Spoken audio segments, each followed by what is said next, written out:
My son screamed, "You're a burden. I wish you'd just disappear."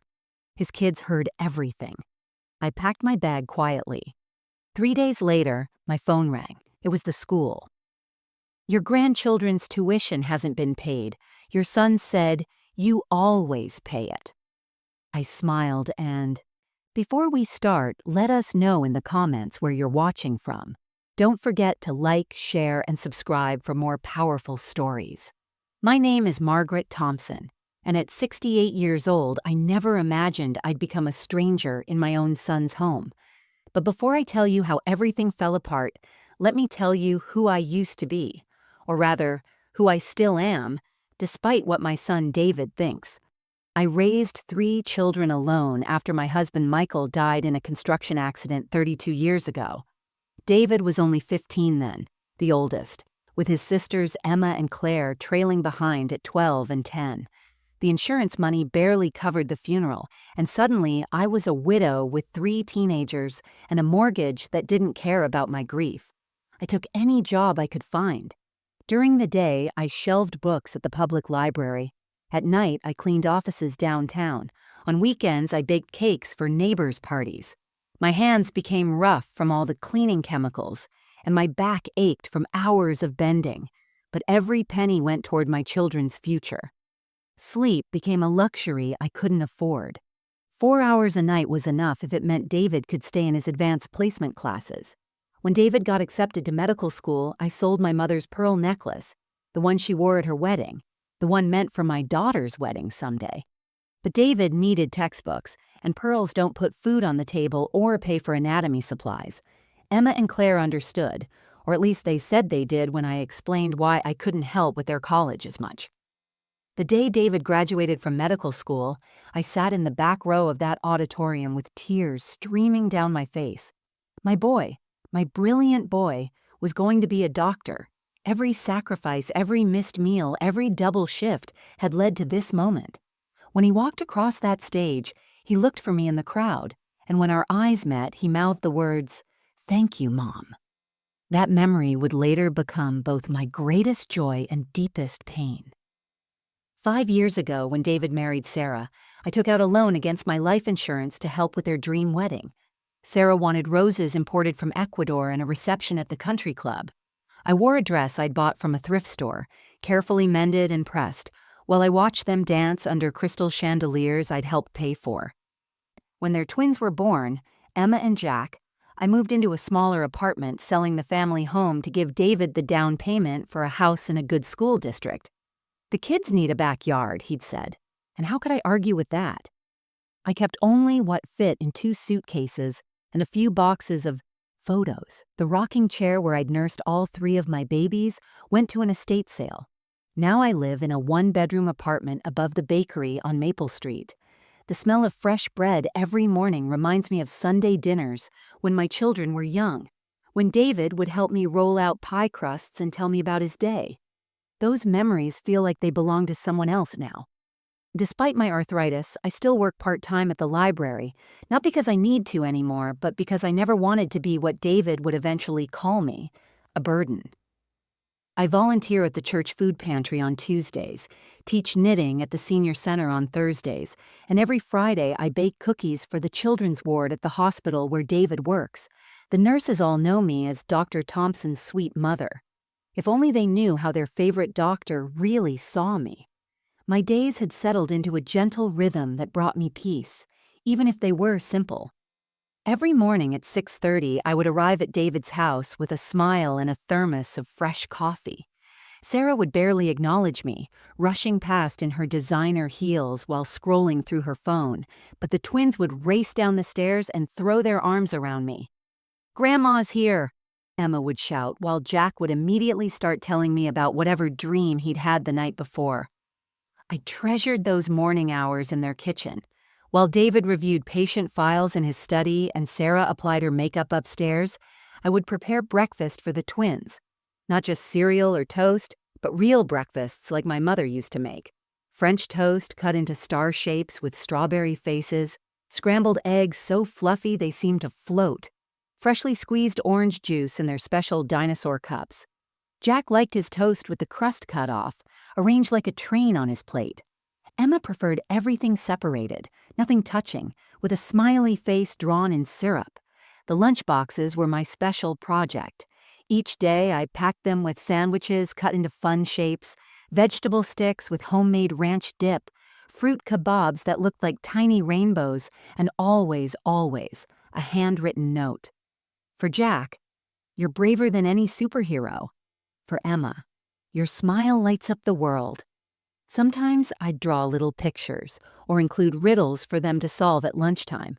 Their teachers told me the twins would share these notes with their classmates, proud of their grandma's messages.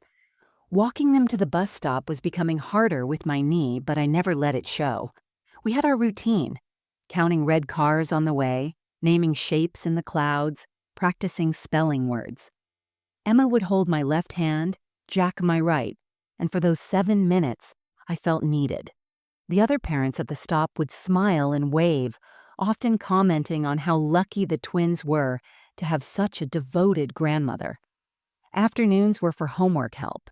I'd converted David's barely used dining room into our study space, with educational posters I'd bought with my library discount, cups full of sharpened pencils, and a reward chart with gold stars. Mathematics with Jack required patience as he struggled with multiplication tables. We'd use candy pieces to make it visual, and I'd let him eat one for every correct answer. Emma excelled at reading but needed encouragement with science. We'd do little experiments in the kitchen, making volcanoes with baking soda or growing beans in wet paper towels. While the children worked, I'd start dinner preparations. Sarah had very specific preferences: organic vegetables, lean proteins, nothing too heavy or too seasoned. But I'd learned to work within her rules while still making meals the family would enjoy. Herb-roasted chicken with vegetables hidden in savory sauces for the twins, quinoa salads that even Jack would eat if I added enough cranberries, homemade soup simmering on cold days, filling the house with warmth. Often David and Sarah would work late, texting me to feed the children and put them to bed. Those evenings were bittersweet. We'd eat at the kitchen table, the twins telling me about their day in animated detail, their faces bright with excitement. After dinner, we'd read stories together on the couch, one child tucked under each arm, my reading glasses perched on my nose as I did different voices for each character. The weekends were when I felt most useful. Saturday mornings meant taking the twins to the park so David and Sarah could have what they called adult time. I'd push them on swings until my arms ached, chase them through playgrounds despite my protesting joints, and buy them ice cream from the truck, even though Sarah preferred they eat organic frozen yogurt. Sunday was family dinner, though lately I'd been cooking but not staying to eat. "We need family time," Sarah had started saying, which apparently didn't include me. But I didn't mind, or at least that's what I told myself as I walked back to my apartment alone, leaving behind the pot roast and apple pie I'd spent all afternoon preparing. The first sign that something was wrong came on a Tuesday afternoon in early March. I'd arrived at David's house earlier than usual because Emma had a dentist appointment, and I'd offered to take her. When I walked through the front door using my spare key, I heard David's voice from his study, sharp and impatient in a way I rarely heard him speak. "No, Mom doesn't need to know about this yet. We'll tell her when everything's finalized." There was a pause, then he continued, "Because she'll just complicate things with questions. You know how she gets." I froze in the hallway, my hand still on my purse strap. How I get? What did that mean? I wanted to call out, to ask what he was talking about, but something in his tone made me step quietly into the kitchen instead. When he emerged from his study 5 minutes later, I was busy washing dishes, pretending I'd just arrived. "Oh, Mom, you're here," he said. And was it my imagination, or did he look startled, maybe even guilty? "I didn't hear you come in." "Just got here," I said, keeping my voice light. "Emma's ready for the dentist?" He nodded but didn't meet my eyes, suddenly very interested in his phone. That was odd, too. David had always been good about eye contact, something I'd taught him was important. Respect people enough to look them in the eye, I used to say. Now he seemed to look everywhere but at me. Later that week, Sarah's behavior struck me as peculiar. I was folding laundry in their living room when she came home, talking animatedly on her phone. Yes, we're definitely interested. The space is perfect and the location couldn't be better. She saw me and immediately lowered her voice, walking quickly upstairs. But just before she disappeared, I heard her say, "We'll have the funds available soon, very soon." What funds? David made good money at the hospital, but they were always complaining about expenses. Private school for the twins, the mortgage on this house, Sarah's car payments. Just last month, David had asked if I could continue paying for the twins' piano lessons because things were tight. The children, sweet as they were, began dropping hints without realizing it.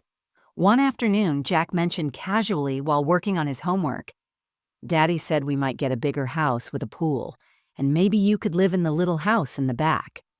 He seemed excited about this possibility, but Emma had quickly hushed him, whispering, "We're not supposed to talk about that yet." A little house in the back? Like a mother-in-law's suite? Or something else? The way Emma had silenced her brother suggested they'd been specifically told not to mention it to me. Then there were the papers. I'd gone into David's home office to find scissors for Emma's school project when I noticed a stack of documents on his desk. The top page had a logo for Sunset Memories Senior Living. My stomach tightened. Was this for Sarah's mother? She lived in Florida and had been having some health issues, but when I looked closer, I could see my name written on a sticky note attached to the brochure. Margaret Thompson, evaluation needed, in David's unmistakable handwriting. The mail situation became increasingly strange. David and Sarah had been having their mail sent to my apartment address, claiming their mailbox had been vandalized. But whenever I tried to give David his mail, he'd snatch it from my hands quickly, shuffling through it with an urgency that seemed excessive for regular bills and advertisements. Once, an envelope fell, and when I bent to pick it up, he practically lunged for it. "I've got it, Mom," he said too loudly, too quickly. My neighbor, Mrs. Chen, mentioned seeing David at my apartment building several times when I wasn't home. "He said he was checking on things for you," she told me, "making sure everything was safe. Such a good son you have." But David had a key. Why would he need to check on things when I wasn't there? And why hadn't he mentioned these visits to me? I spent the next 2 weeks constructing elaborate explanations for everything I'd noticed, each one more desperate than the last. Lying in bed at night, I'd stare at the ceiling and rationalize every strange behavior, every overheard conversation, every guilty look that crossed my son's face. David was just stressed from work. That had to be it. The hospital had been pushing all the doctors harder lately, demanding longer hours and more patients. He'd mentioned something about new management and productivity requirements. Of course, he'd be short-tempered and secretive. When you're exhausted, everything feels like too much to explain. I remembered how tired I'd been working those double shifts years ago, how I'd sometimes snap at the children over nothing. This was the same thing. It had to be. The phone calls and whispered conversations, maybe they were planning something special for my upcoming birthday. 69 wasn't a milestone year, but David had always been thoughtful about birthdays. Perhaps he and Sarah were organizing a surprise party. That would explain why they'd stopped talking when I entered the room, why Emma had hushed Jack when he mentioned the new house. Maybe the little house in the back was just a child's misunderstanding of party planning discussions. I convinced myself the senior living brochure was for Sarah's mother. Of course it was. Helen was 75 and had fallen twice last year. Sarah had mentioned being worried about her living alone in Florida. The sticky note with my name was probably just David using scratch paper. He'd always been absent-minded about things like that, using whatever was handy to jot down reminders. The evaluation needed could have been about anything. Maybe he wanted me to evaluate the facility for Helen, given my volunteer work with seniors. The mail being sent to my address made perfect sense, too, I told myself while washing dishes one morning. Their mailbox actually had been damaged a few months ago by teenagers with baseball bats. The homeowners association was probably slow to fix it. These things take time. And David's urgency with the mail was just him being responsible, making sure bills were paid on time. He'd always been meticulous about his credit score. When I mentioned to my friend Rose at the senior center that David seemed distant lately, she waved her hand dismissively.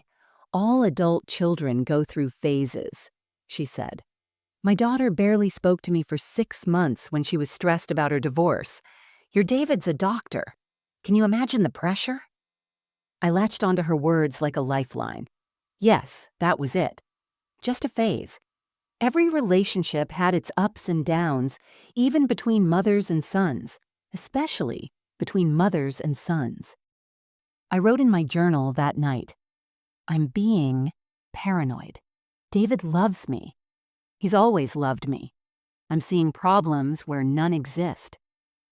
I threw myself even harder into helping the family, as if my usefulness could dispel the growing shadow of doubt. I started arriving earlier to make more elaborate breakfasts. I organized the twins' closets, color-coding their clothes and labeling everything. I deep-cleaned the house while they were at school, scrubbed baseboards that weren't dirty, reorganized perfectly functional pantries. If I just helped more, if I made myself indispensable, everything would go back to normal. "You're overdoing it, Mom," David said one evening when he found me reorganizing his garage at 7 o'clock. "You should be home resting." "I like being useful," I replied, not mentioning that being useful felt like the only thing keeping me tethered to this family. I even started a gratitude journal, writing down 3 things each day that proved everything was fine. David hugged me goodbye today. Sarah thanked me for dinner. The twins said I'm the best grandma ever. I read these entries over and over, using them as evidence against my growing fears. See? Everything was normal.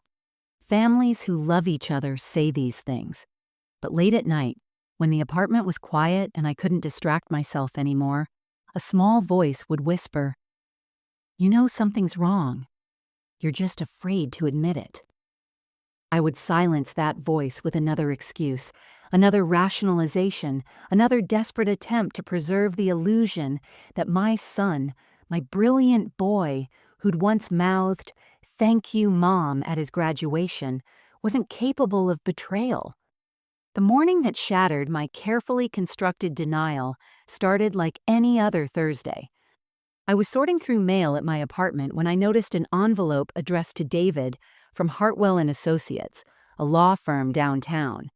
The envelope had been torn open hastily and resealed with tape, but not carefully enough. Through the gap, I could see official-looking papers inside. I sat at my kitchen table for 20 minutes, staring at that envelope. Every moral lesson I'd taught my children about privacy, about respecting others' belongings, warred with the growing dread in my stomach. But something, call it mother's intuition or simply fear, made me carefully peel back the tape. The document inside made my hands tremble. Consultation summary, petition for conservatorship was printed across the top. Below, in clinical legal language, was an outline of steps for declaring an elderly parent mentally incompetent. My name appeared 17 times throughout the document. There were notes in the margins. David's handwriting again. Memory issues, document everything, and financial control, necessary for property transfer. I had to read it 3 times before the words made sense. My son, my David, was planning to have me declared incompetent. My chest tightened and I had to grip the table to steady myself. There were no memory issues. I could recite every grandchild's birthday, every doctor's appointment, every bill that needed paying. I still did the Sunday crossword in pen. The second discovery came that afternoon. I'd gone to the bank to transfer money for the twins' upcoming field trip when the teller, Monica, who'd known me for years, looked concerned. "Mrs. Thompson, there's a note on your account. Your son added himself as a co-signer last month. Did you authorize that?" My mouth went dry. "Last month?" Monica nodded, turning her computer screen toward me. "Yes, see here, January 15th. He said you'd been having trouble remembering your PIN and asked him to help manage things." January 15th. I'd been in perfect health, volunteering at the hospital that entire week. I'd never forgotten my PIN, not once in 20 years. But there it was on the screen, David's name now attached to my checking account, my savings account, even the small CD I'd been saving for the twins' college. "Can you print me the transaction history?" I asked, my voice surprisingly calm. The papers Monica handed me revealed a story I didn't want to read. Small transfers at first. 500 here, 1,000 there, always to David's account. But in the last 2 weeks, the amounts had increased. 3,000. 5,000. A withdrawal of 8,000 just yesterday. My retirement savings were being drained, and I'd had no idea. That evening, while babysitting the twins, I found more evidence. Sarah had left her laptop open on the kitchen counter, and there on the screen was an email to a realtor. "We're very interested in the Westwood property. Our timeline has moved up. We can provide the down payment of $200,000 by month's end." $200,000. Where would they get that kind of money? My eyes moved down the email, and there was my answer. My mother-in-law's property will be sold, and she'll be transitioning to assisted living. The proceeds will be available immediately. My property. My apartment was a rental. The only property I owned was... My stomach dropped. The storage unit. Michael's life insurance had been invested in a small commercial property that I rented out. It provided steady income, my safety net. I'd told David about it years ago when I updated my will, making him executor. He knew it was worth at least $400,000 in today's market. I quickly photographed the email with my phone before closing the laptop. Then I searched through Sarah's pile of mail on the counter. There, between grocery store circulars, was a business card. Sunset Memories Senior Living. Tour completed 2/15. Follow up with admissions about deposit. February 15th was last week. They'd toured a facility for me while I was teaching knitting at the senior center, helping other elderly people maintain their independence. The irony was so bitter I almost laughed. But the worst evidence came from the sweetest source. Emma, my precious granddaughter, was showing me her journal for a school project when she flipped past a page with a drawing. "What's that?" I asked. "Oh," she said innocently. "That's the new house Mommy showed us online. See? It has a pool and a big playroom. Mommy said we can move there once you go to the nice place with other grandmas." The nice place with other grandmas. My 7-year-old granddaughter had been prepared for my removal from their lives, packaged as something pleasant, inevitable, already decided. I couldn't wait any longer. That Sunday, after I'd served dinner and Sarah had made her usual comment about needing family time, I didn't leave. Instead, I sat back down at the dining table and placed the bank statements in front of David. "We need to talk about this," I said, my voice steadier than my hands. David's fork stopped halfway to his mouth. Sarah's eyes darted between us. The twins, sensing tension, continued eating their mashed potatoes quietly. "What's this about, Mom?" David asked, but his face had already gone pale. "You know exactly what this is about. The money you've been taking, the lawyer, the facility tours." I kept my voice level, not wanting to scare the children. Sarah immediately stood up. "Emma, Jack, go play in your rooms." "But we're not done eating," Jack protested. "Now," Sarah snapped, and both children scurried away, throwing confused looks over their shoulders. Once we heard their doors close, David's entire demeanor changed. The concerned son vanished, replaced by someone I didn't recognize. His jaw clenched, his eyes hardened, and when he spoke, his voice carried an edge I'd never heard before. "You went through my mail? You spied on us?" He slammed his hand on the table, making the dishes jump. "This is exactly why we need to do this, Mom. You're paranoid, confused, violating boundaries." "Confused?" I stood up, my own anger finally breaking through. "I found documentation for a conservatorship, David. You're trying to declare me incompetent." "You are incompetent!" The words exploded from him like venom. You're 70 years old, living in a cramped apartment, working a job you don't need, giving away money like you're still some kind of matriarch. You're a burden, Mom. You hover around this house, confusing the children, undermining our parenting. Each word was a physical blow. Burden. The very thing I'd worked my entire life never to become.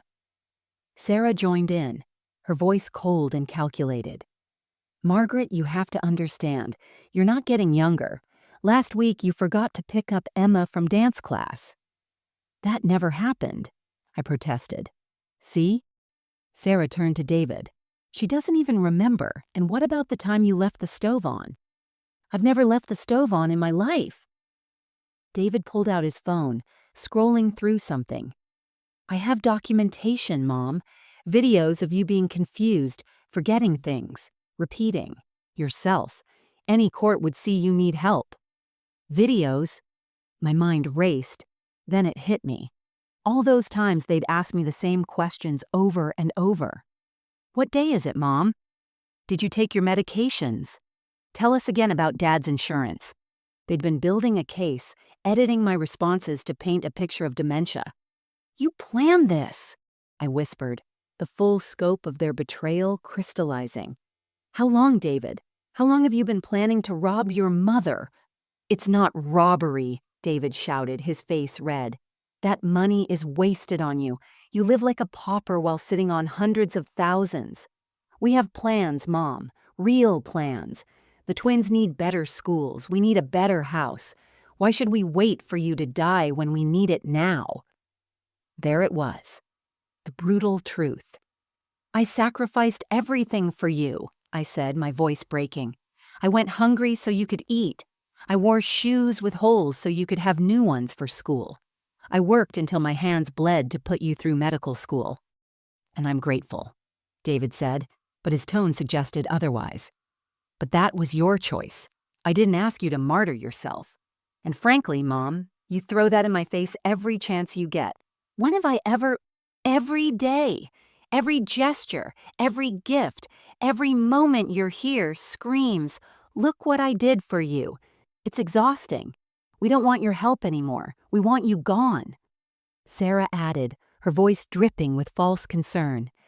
The facility is nice, Margaret. You'll have friends your own age, activities, medical care when you need it. It's what's best for everyone. What's best for everyone, or what's best for your bank account? I asked. David's face twisted with rage. You want to know the truth? Fine. Yes, we're taking control of your assets. Yes, you're going to Sunset Memories. And yes, we've already put down a deposit on our new house. The paperwork is almost complete. Your opinion doesn't matter anymore. My son? I whispered, looking at this stranger wearing David's face. My brilliant boy. I'm not your boy, he screamed. I'm a 40-year-old man with his own family, and I'm done letting you make me feel guilty for living my life. You're nothing but a burden now. I wish you'd just disappear. The words echoed in the sudden silence. Even Sarah looked shocked. And then, from the hallway, we heard a small gasp. The twins were standing there, having crept back to listen. They'd heard everything. The full extent of their plan became clear over the next 48 hours as I played detective in my own life. What I discovered made the initial betrayal seem almost quaint by comparison. My daughter Emma called me the morning after the confrontation, her voice strained and uncomfortable. Mom, David told me you're having episodes. He said you accused him of stealing from you, that you've been paranoid and aggressive. Emma, sweetheart, that's not... He sent me videos, Mom. You looking confused, repeating questions, forgetting our conversations. She paused. He's been documenting this for months. He's worried about you. Months. My son had been building a case against me for months, turning my own children against me. I asked Emma to send me the videos, and what I saw made my blood run cold. Cleverly edited clips taken out of context, a video of me asking, "What time is it?" 3 times, but they'd cut out the parts where I was asking about different time zones for Claire's travel schedule. Another of me, looking confused, but they'd edited out David deliberately giving me wrong information to create that confusion. Claire called next from Seattle. David says you're refusing to sign power of attorney papers. Mom, if you're sick, we need to be able to help you. I'm not sick, Claire. When was the last time we spoke directly? Not through David. There was a long pause. He said you weren't taking calls, that you were having bad days. I realized then that David had been intercepting communications, managing the narrative with my daughters for months. Every declined invitation, every missed call had been twisted into evidence of my supposed decline. But it went deeper. My friend Rose from the IE Senior Center pulled me aside during Thursday knitting circle. Margaret, someone called here asking about your behavior. They claimed to be from social services, checking on reports of erratic conduct. I told them you were sharp as a tack, but they kept pressing for negative information. The caller had identified himself as Dr. James Hartwell, Hartwell and Associates, the law firm. They were building a case from every angle. Mrs. Chen, my neighbor, revealed another piece of the puzzle. Your son was here with 2 men in suits last week. They were measuring your apartment, taking photos. He said you'd asked him to handle selling it for you. My apartment was rent-controlled, a gem in this expensive city. If I left, the landlord could raise the rent to market rate. Had David made a deal with my landlord too? A little cash to ensure I couldn't come back even if I wanted to? The conspiracy reached into my medical life as well. I called my doctor's office to schedule my regular checkup, only to discover that David had already called to cancel all my appointments. Dr. Thompson said you'd be transitioning to a new physician at your assisted living facility, the receptionist explained. My pharmacy records showed the same interference. David had called asking about side effects of medications I wasn't taking, creating a paper trail of concerned son worried about mother's medication management. He'd even requested documentation of missed prescription pickups that never occurred because I always used automatic refills.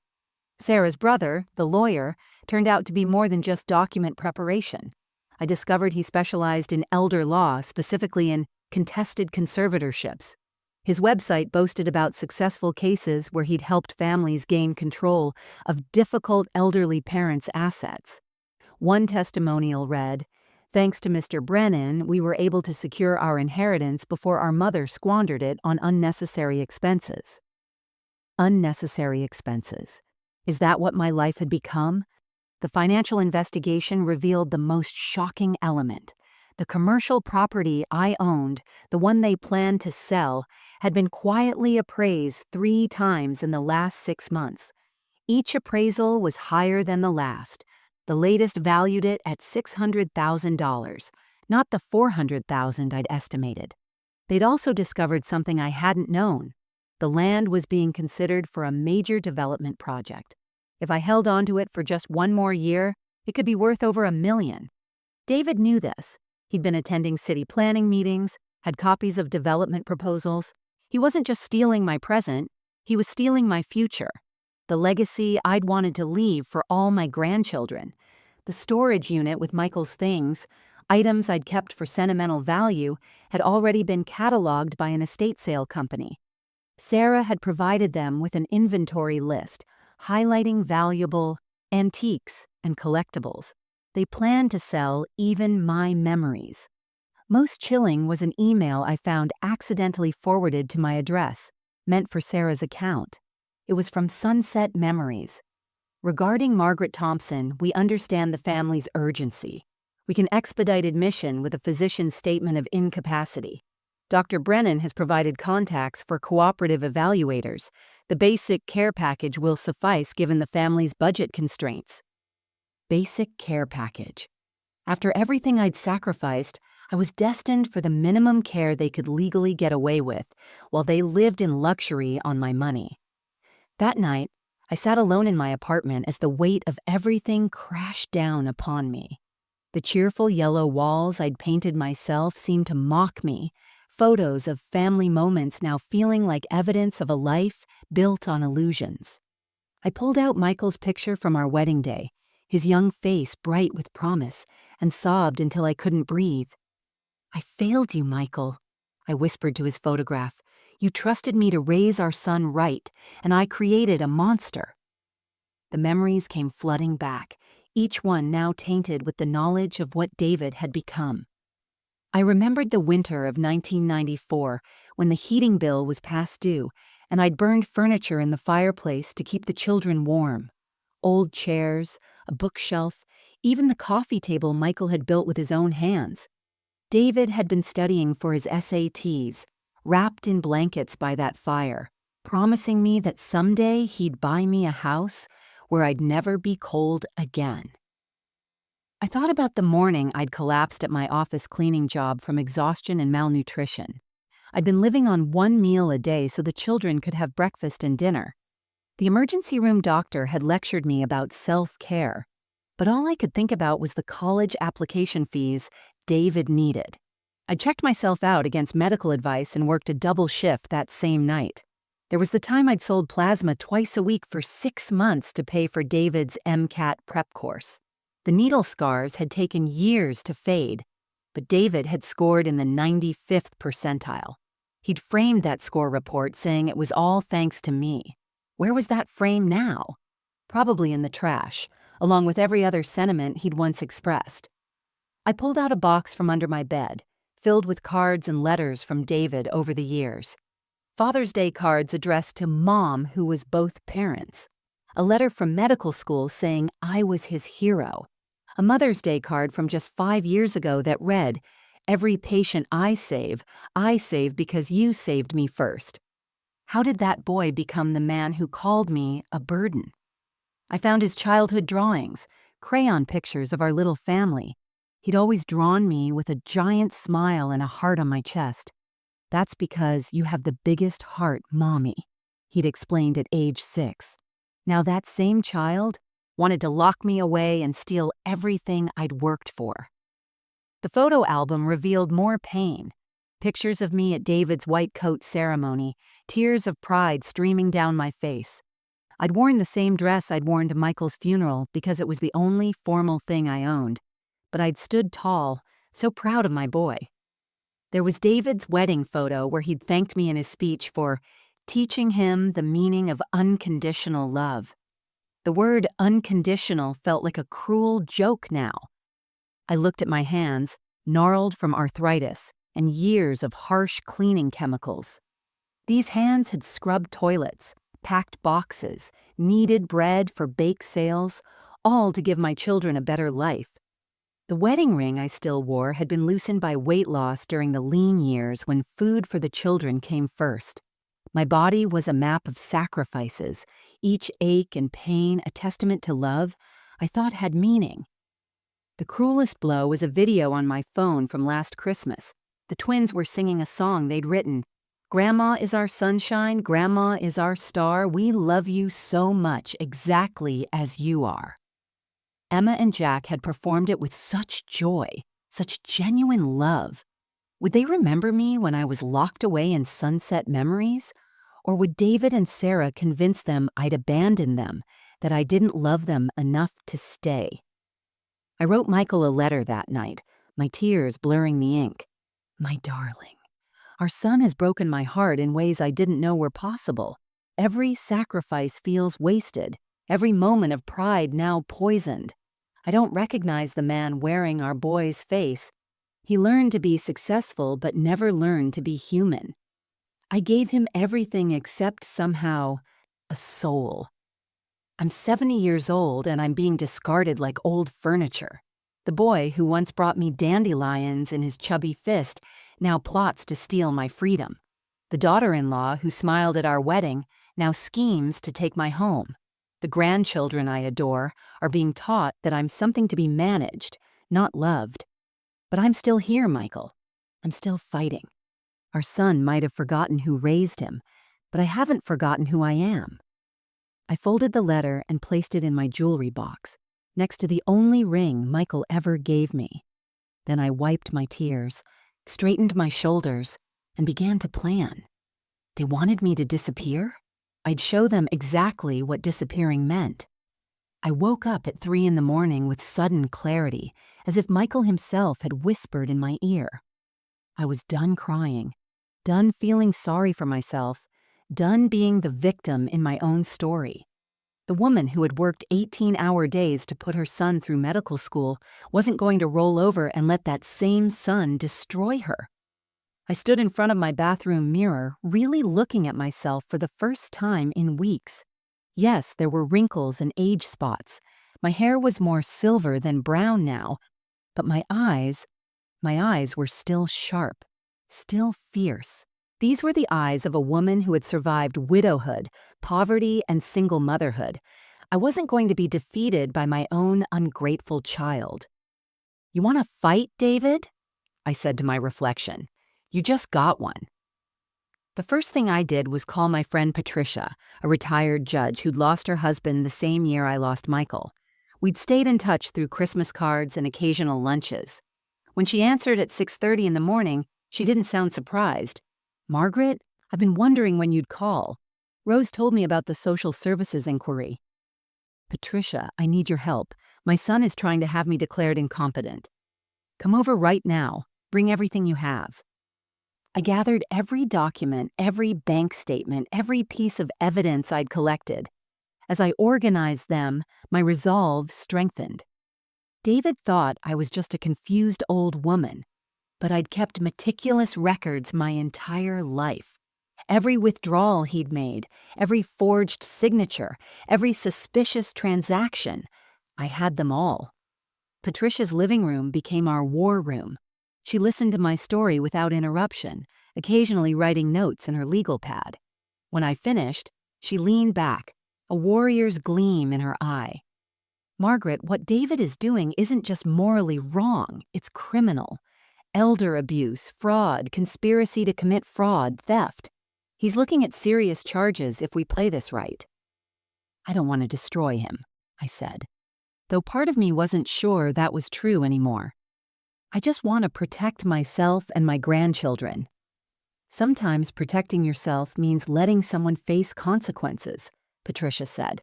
"Now here's what we're going to do." She outlined a strategy that was brilliant in its simplicity. First, we'd transfer all my remaining assets into a trust that David couldn't touch. Second, we'd document everything, not just the financial abuse, but the emotional manipulation, the lies to my daughters, the conspiracy with Sarah's brother. Third, we'd prepare a preemptive strike against the conservatorship petition. "My nephew is one of the best elder law attorneys in the state," Patricia said. "He owes me a favor. Actually, several favors. He'll take your case pro bono." That afternoon, I met with Patricia's nephew, James Rodriguez, a sharp young man who reminded me of David before greed poisoned him. He reviewed my documents with growing anger. "This is one of the most egregious cases of elder abuse I've seen," he said. "Your son made one crucial mistake. He got cocky. These edited videos, the false reports, the forged signatures. He's left a trail of evidence that will bury him in court." "What about my grandchildren?" I asked. "I don't want them hurt by this." James's expression softened. "We can petition for grandparent rights, especially given the evidence of parental manipulation. The court takes a dim view of parents who use children as pawns." We spent the next 3 days building my case. I hired a private investigator, a kind woman named Deborah who specialized in elder abuse cases. "You'd be surprised how common this is," she told me. "Adult children thinking they're entitled to their inheritance early. But your son? He's particularly ruthless." I also reached out to my daughters directly, bypassing David entirely. Emma was harder to convince at first, but when I sent her the unedited versions of David's videos, showing how he'd manipulated the footage, she went quiet for a long time. "My God, Mom," she finally said, "he's been lying to us for months." Claire was angrier. "I'm flying out tomorrow. David has some serious explaining to do." I opened new bank accounts at a different bank, transferred what money David hadn't stolen yet, and changed all my passwords. The branch manager, horrified by what had happened, personally ensured everything was secured. Standing in that bank, completing those forms, I felt something I hadn't felt in weeks: power. I wasn't a helpless old woman. I was Margaret Thompson, and I had raised 3 children alone. I had survived poverty, loss, and hardship. I wasn't about to be defeated by the very child I'd sacrificed everything to raise. One more thing, I told James Rodriguez. I want to record everything from now on. Every conversation, every encounter. If David wants to play dirty, he's going to learn his mother taught him everything he knows, but not everything I know. The beauty of my plan lay in its patience and precision. David thought he was playing chess, but he didn't realize his mother had been strategizing since before he was born. Every move would be calculated, every piece of evidence meticulously gathered, every trap carefully set. Deborah, my private investigator, uncovered dirt I hadn't expected. David had been living beyond his means for years, financing a lifestyle his doctor's salary couldn't support. The gambling debts were staggering, nearly $300,000 to various creditors. He'd been taking money from my accounts not just for a new house, but to pay off dangerous people. The country club membership, the luxury cars, Sarah's designer wardrobe. It was all built on a foundation of debt and deception. There's more, Deborah said, sliding photos across Patricia's dining table. Sarah's been having an affair with her personal trainer for 18 months. She's been paying him with cash withdrawals from the joint account. David either doesn't know or doesn't care. I stared at the photos of Sarah entering a motel at noon, emerging 2 hours later. The same woman who declared I needed supervision was destroying her own family while planning to destroy mine. James Rodriguez worked on the legal counterattack. We filed a preemptive motion against the conservatorship, including sworn affidavits from 15 character witnesses. My supervisor at the library, fellow volunteers, the twins' teachers who praised my involvement, even Dr. Morrison from the hospital where I volunteered, who wrote that I was sharper and more capable than most people half her age. The recording devices were tiny, perfectly legal in our state for me to record conversations I was part of. I had one in my purse, another disguised as a pen, and a third that looked like a button on my cardigan. Every interaction with David and Sarah would now be documented, their own words becoming the rope to hang them with. I began my performance the next Sunday. I arrived at David's house as usual, acting slightly confused and defeated. "Maybe you're right," I said, letting my shoulders slump. "Maybe I do need help. Can we talk about the options?" David's eyes lit up with relief and greed. "Of course, Mom. We only want what's best for you." I let him explain the conservatorship, recorded every lie about how it was for my protection, how I'd be happier at Sunset Memories, how the family would visit all the time. Sarah chimed in about the wonderful activities and new friends I'd make. The recorder caught it all, including David's slip when he mentioned that selling my property would solve everyone's problems. "I'd like to see the place first," I said meekly. "Could we visit this week?" They exchanged glances. "Of course," Sarah said. "How about Tuesday?" Tuesday's visit to Sunset Memories was revealing. While David and Sarah talked with the director about the basic care package, I excused myself for the bathroom and took a detour. The basic care wing was a nightmare. Tiny shared rooms, overwhelmed staff, residents sitting in soiled clothes waiting for help. I photographed everything with my phone. But the real genius of my plan involved the finances. With James's help, I established an irrevocable trust for the twins' education, funded with most of my remaining money. David couldn't touch it, couldn't redirect it, couldn't access it even as executor of my estate. The commercial property went into a separate trust that would pay me monthly income for life, then transfer to all 5 grandchildren equally upon my death. I also discovered something beautiful. The original deed to the commercial property included a clause Michael had insisted on 30 years ago. Any sale required the signature of 2 witnesses who had known the owner for at least 10 years. David's plan to forge my signature and sell it quickly was now impossible. The coup de grace was a letter I had James prepare for the medical board. If David proceeded with the conservatorship, the letter would be sent, detailing his gambling debts, the elder abuse, and the fraud. His medical license would be under review within days. Meanwhile, I continued playing the confused grandmother, letting David and Sarah think they were winning. I even signed some preliminary papers, after James confirmed they were meaningless without a doctor's evaluation. David was so pleased he actually hugged me, the first genuine-seeming gesture in months. If only he knew I was recording that too, including his whispered, "Just a little longer and this will all be over," to Sarah.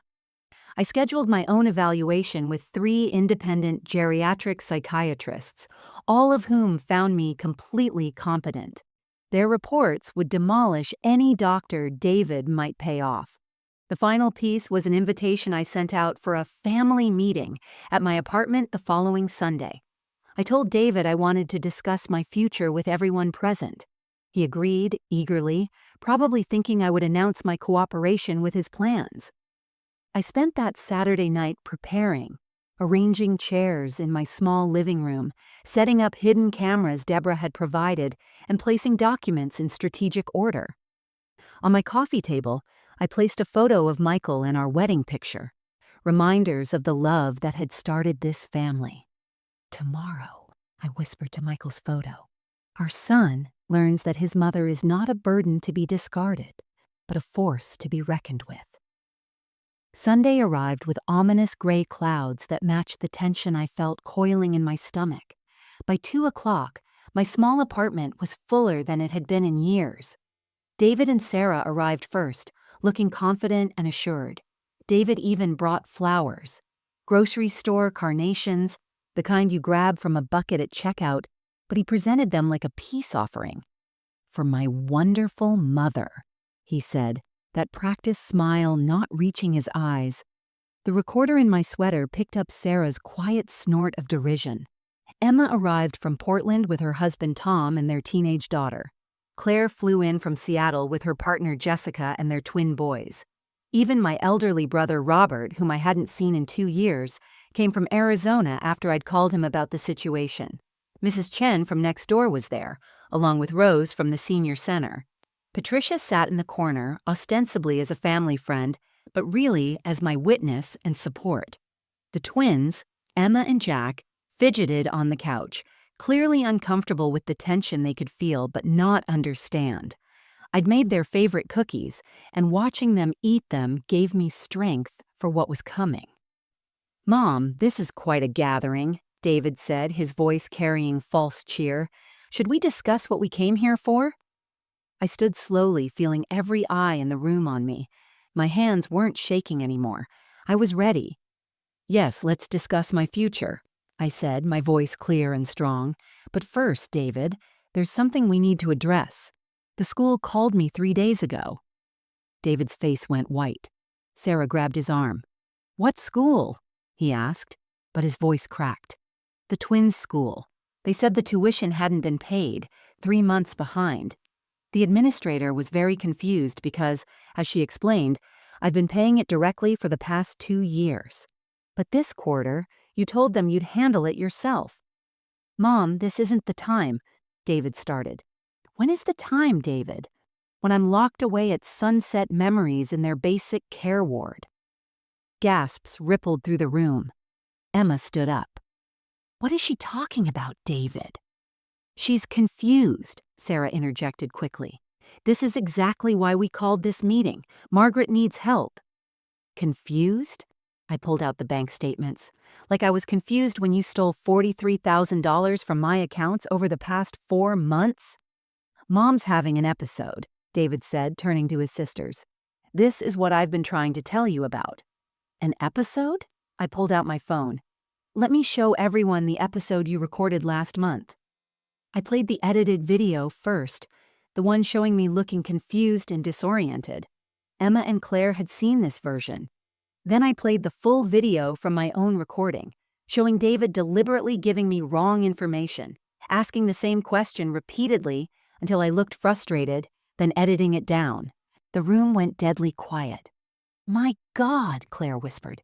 "David, what have you done?" "You don't understand the pressure I'm under." David exploded, his mask finally cracking. "The debt, The expenses, everything. Mom has all this money just sitting there while I'm drowning. So you decided to steal it? Emma's husband Tom stood up, placing himself between David and me. From your own mother. Robert, my brother, spoke for the first time, his voice carrying the authority of his 75 years. David, I've watched your mother sacrifice everything for you. She went without food so you could eat. She wore the same shoes for 5 years so you could have new ones for school. And this is how you repay her? The twins were crying now, confused and scared. Jack tugged on my sleeve. Grandma, why is Daddy yelling? Before I could answer, David's phone rang. He looked at the screen and his face went even paler. Why is the medical board calling me on a Sunday? Oh, that might be because of the letter my attorney sent them Friday, I said calmly. About your gambling debts and the elder abuse. They take these things quite seriously. Sarah stood up, her face twisted with rage. You vindictive old witch! You're destroying our lives. No, I said, standing straighter. You destroyed your own lives with greed and cruelty. I'm just refusing to be your victim. Patricia stood up then, revealing her identity. For the record, I'm Judge Patricia Harrison, retired, and I've witnessed everything said in this room. I'm prepared to testify to what I've heard. The doorbell rang. James Rodriguez entered, along with another man in a suit. David Thompson? The man asked. David nodded mutely. I'm Detective Carl Morrison from Adult Protective Services. We received a report of elder financial abuse. I need to ask you some questions. Sarah grabbed her purse. I'm leaving. This is insane. Actually, Mrs. Thompson, Detective Morrison said, I need to speak with you as well. Our investigation includes conspiracy to commit fraud. The room erupted. Claire was shouting at David. Emma was crying. The twins were clinging to me, scared and confused. Robert was shaking his head in disgust. Even Tom and Jessica, usually so reserved, were expressing their shock. 3 minutes, I said, looking at David. That's how long the school gave you to explain why the children's tuition wasn't paid. You told them I'd pay it. You were right. I do. But not anymore. I reached for the briefcase beside my chair, the one I'd carefully prepared with James Rodriguez's help. The room fell silent as I pulled out document after document, laying them on the coffee table like playing cards in a game David had already lost. Let me show everyone exactly what David and Sarah have been planning, I said, my voice carrying the strength of truth. This is the conservatorship petition David filed last week, claiming I have severe dementia. I held up the paper for everyone to see, then pulled out another document. And here are the evaluations from 3 independent psychiatrists, all conducted this week, all declaring me completely competent. Dr. Meyer wrote that I have exceptional cognitive function for any age. Dr. Chen noted my remarkable memory and analytical skills. Dr. Williams stated I'm more mentally acute than most 40-year-olds. David lunged for the papers, but Tom blocked him. Don't even think about it. There's more, I continued, pulling out my phone. Sarah, would you like everyone to hear the conversation you had with your brother about hiding assets from David once you divorced him after getting my money? Sarah's face drained of all color. You recorded me? No, but the motel you've been visiting every Tuesday and Thursday has security cameras. And your boyfriend, yes, Sarah, the personal trainer you've been paying with money stolen from my account, he was very talkative when my investigator approached him. David spun toward his wife. What? What is she talking about? Oh, David didn't know. I pulled out the photos Deborah had given me. Sarah's been having an affair for 18 months. She's been planning to leave you once you got my money. Her brother drafted divorce papers 3 months ago. It's all here. I handed the evidence to David, watching his world crumble as he saw the truth. His wife hadn't just betrayed me, she'd betrayed him too. The man who'd called me a burden was learning what real betrayal felt like. Emma's daughter, my great-granddaughter, spoke up from the corner where the younger children had gathered.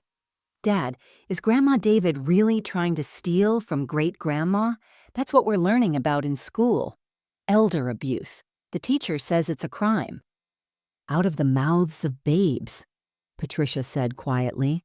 But here's the real twist, I said, standing taller. David, you thought you knew about all my assets. The commercial property, the savings, the life insurance. But you didn't know about Michael's other policy, did you? David looked up, confusion mixing with fear in his eyes. Your father took out a second life insurance policy through his union. A small one, only $100,000. But he put it in a trust that couldn't be touched for 30 years. That time passed 2 years ago. With interest and investments, it's worth almost $500,000 now. And yesterday, I used it to buy something.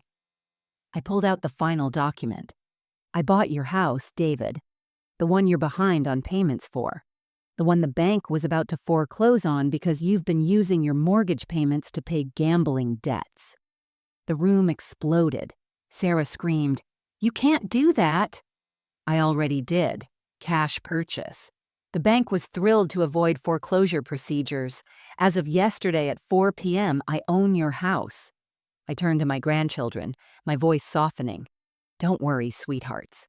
You're not losing your home. But your parents are now my tenants, and if they want to stay, they'll sign this lease agreement with very specific terms. Detective Morrison cleared his throat. Mr. Thompson, Mrs. Thompson, we need you to come to the station for formal questioning. This is not an arrest at this time, but you should probably contact attorneys. Separate attorneys, I added helpfully, since Sarah's been planning to divorce you anyway. Claire couldn't hold back anymore.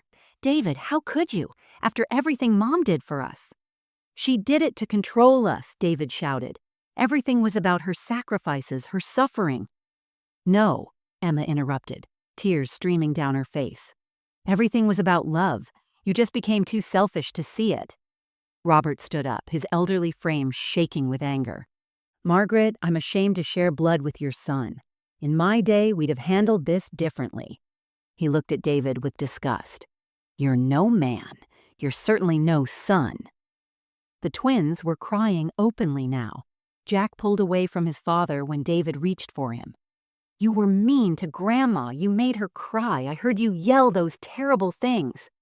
Emma, my granddaughter, not my daughter, looked at her father with a mixture of pity and revulsion. The kids at school were right. You are a monster. Grandma Margaret is the only real parent we have. Patricia stood up, pulling out her own phone.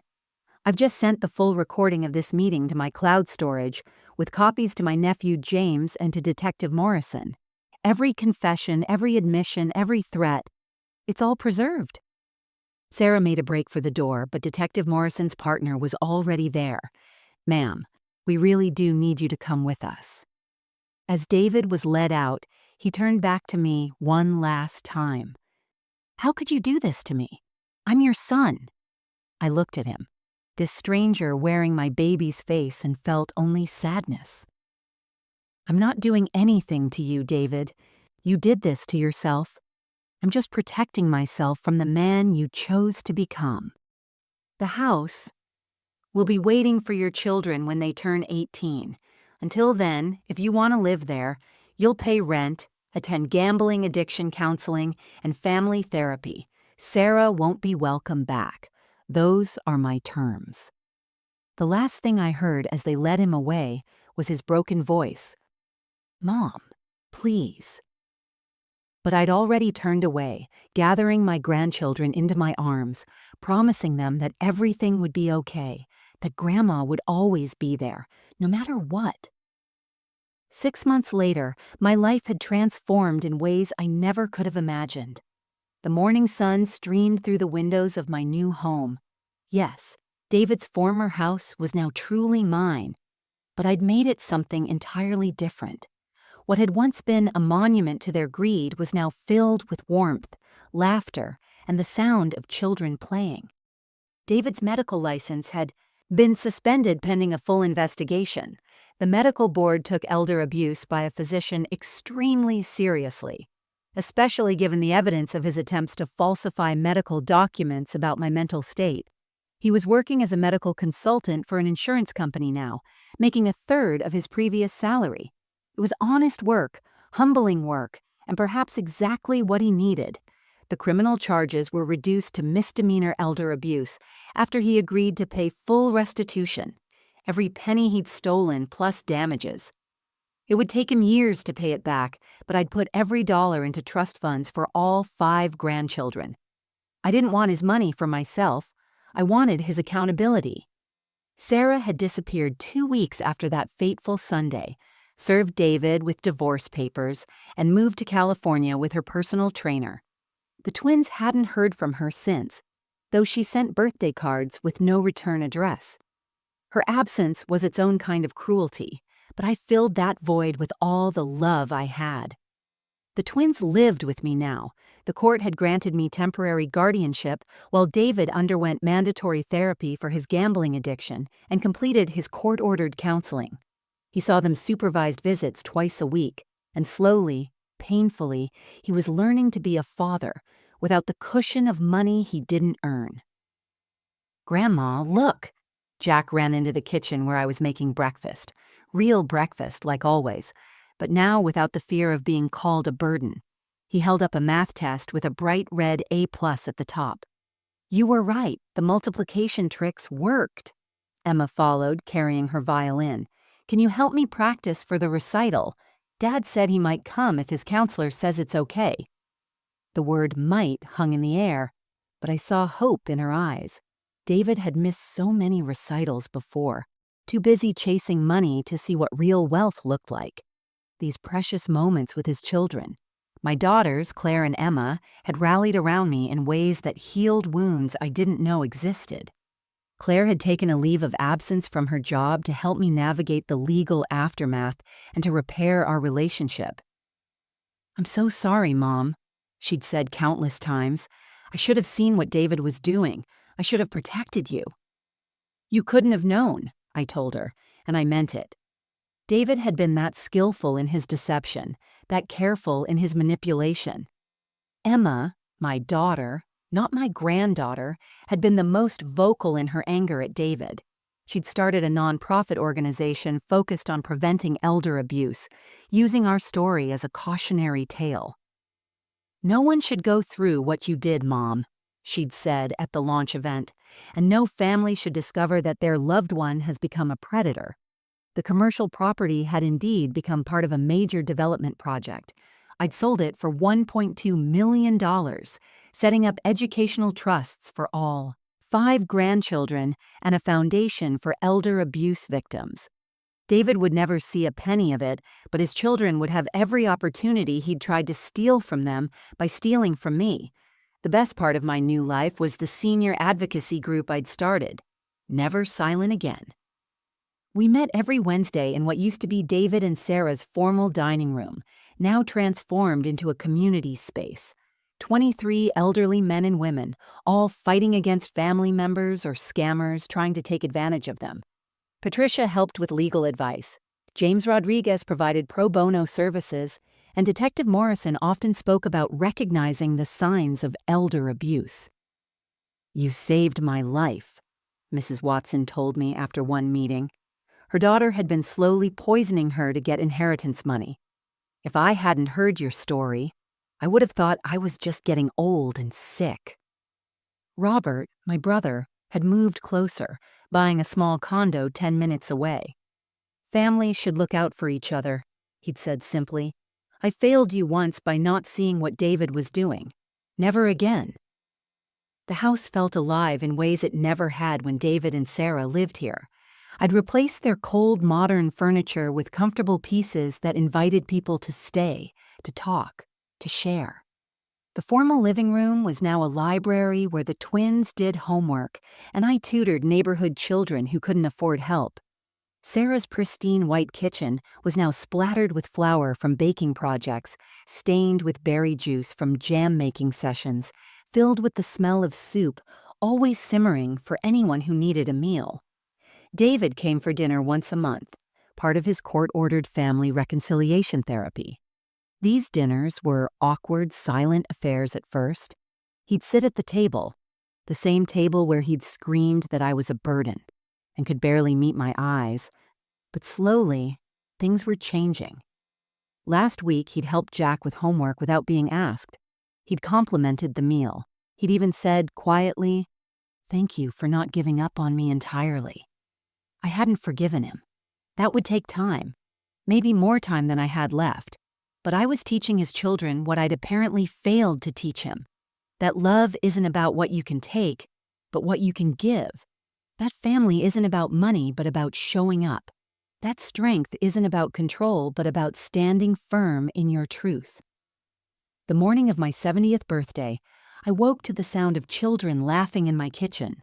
Jack and Emma were attempting to make me breakfast, with Claire supervising their chaos and Robert documenting everything with his phone.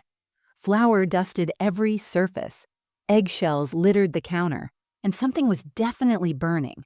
But the joy in their voices was worth more than any perfect meal.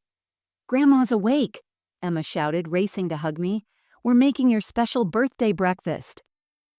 As I sat at the table, surrounded by my fractured but healing family, I thought about the journey that brought us here. The woman who had packed her bag that terrible night when David wished I would disappear had indeed vanished. But in her place stood someone stronger, someone who refused to be diminished by another person's greed. David arrived later that morning, holding a small wrapped package and looking uncomfortable. His therapy had revealed the depth of his gambling addiction, the shame that had driven him to darker and darker places, the twisted logic that had let him convince himself that stealing from me was somehow justified. He was broken in ways that were finally visible, no longer hidden behind his doctor's coat and practiced smile. "Happy birthday, Mom," he said quietly, handing me the gift. Inside was a framed photo I'd never seen before. David as a young boy, maybe 7 years old, holding a handmade card that read, "My mom is my hero." Behind it was a letter in his adult handwriting. "Mom, I found this in my old things." That boy knew the truth. Somewhere along the way, I lost him. I became someone who could look at the woman who sacrificed everything and see only a resource to exploit. I don't know if I can ever find that boy again, but I'm trying. Your strength in standing up to me saved more than your assets. It might have saved my soul. I'm sorry seems inadequate, but it's all I have. I'm sorry, and I'm trying to earn the right to be your son again. I looked at him, this broken man who had caused so much pain, and saw glimpses of the child who used to bring me dandelions. "Trying is a start," I said. "Nothing more, nothing less." Some wounds heal slowly, and trust, once shattered, takes time to rebuild. Later that afternoon, as the Never Silent Again group met for our weekly session, I shared something I'd been thinking about. They say that family is everything, but sometimes family is the very thing that tries to destroy you. The hardest betrayal to survive isn't from strangers or enemies. It's from those you loved without question, those you would have died for without hesitation. When your own child, the one you carried in your body, nursed through fevers, and sacrificed everything for, looks at you and sees nothing but a bank account to raid, that's a pain that cuts deeper than any physical wound. But here's what I learned. You are never too old to fight back. You are never too weak to stand up for yourself. The moment you refuse to be a victim is the moment you reclaim your power. I was 68 years old when my son tried to throw me away like garbage. I'm 70 now, and I'm stronger than I've ever been. The greatest inheritance we leave our children isn't money or property. It's the example of our character. It's showing them that integrity matters more than income, that love isn't measured in dollars, and that respect isn't something that expires with age. Some children, like my David, lose sight of these truths, blinded by greed and their own failures. But we don't have to let their blindness dim our light.